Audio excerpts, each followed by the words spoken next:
Hey everyone, thanks for tuning in to Asian Fail with me, Angie Sue.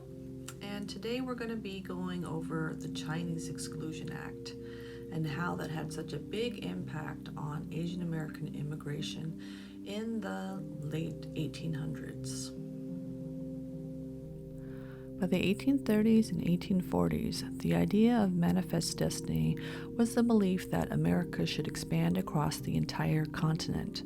Taking over Mexico in the southwest and reaching the Pacific shore, coupled with the California gold rush in the 1850s, California became a destination for people all over the world: Hawaiians, South Americans, Europeans, and Chinese. The Chinese were familiar with leaving for long periods of time to work abroad and return years later. By the 1850s, the Chinese made up 1/5 of the population in the mining counties. They usually worked in groups on mines that were abandoned by white men. White men became increasingly uncomfortable with their growing numbers and took action. In May 1852, California instituted a foreign miners tax, $4 a month on non-American miners, aimed at the Chinese. White miners did not pay any tax. In 1854, People versus Hall, Chinese people were no longer allowed to testify in court along with African American and Native Americans before them. All these discriminatory laws were built up to the Chinese Exclusion Act of 1882, which is the only law enacted to bar one distinct group of people from immigrating to America. This was the result of resentment and scapegoating of the Chinese for declining wages or bad economic conditions of white men. It also appealed to those who wanted to preserve the racial purity of America. It barred entry of Chinese immigrants for 10 years. The Chinese who were already in America fought the bill, saying it was unconstitutional, but they lost. The Geary Act of 1892 extended the exclusion of Chinese for another 10 years. Chinese residents were forced to carry certificates of residence from the Internal Revenue Service.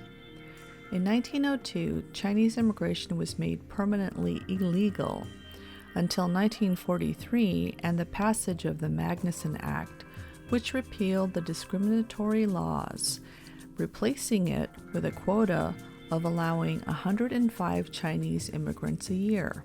This was to combat the Japanese propaganda that used the Chinese Exclusion Act as a way of attacking the United States. The United States wanted to be seen as welcoming of Asian immigrants. However, fears of mass Chinese immigration from other areas, such as Hong Kong, enforced the need for a quota system in lawmakers' eyes. So unlike European immigrants whose quotas were country-based, Chinese quotas were ethnically based. It wasn't until the Immigration Act of 1965 that Congress got rid of the national origins quota system. The new policy was based on reuniting families and attracting skilled labor. Needless to say, this had a huge effect on Chinese and Asian immigration to the United States. And in a way, we are still feeling that now. As Asian Americans, we are still told randomly to go back to our own country. So we're still seen as a constant foreigner in a country that many have been in for hundreds of years.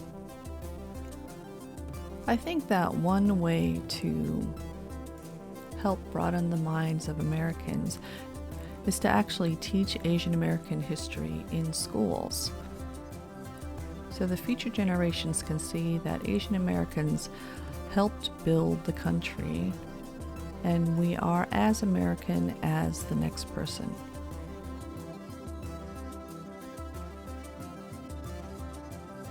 If you like this episode, please hit subscribe at the bottom to keep you up to date with all the current videos.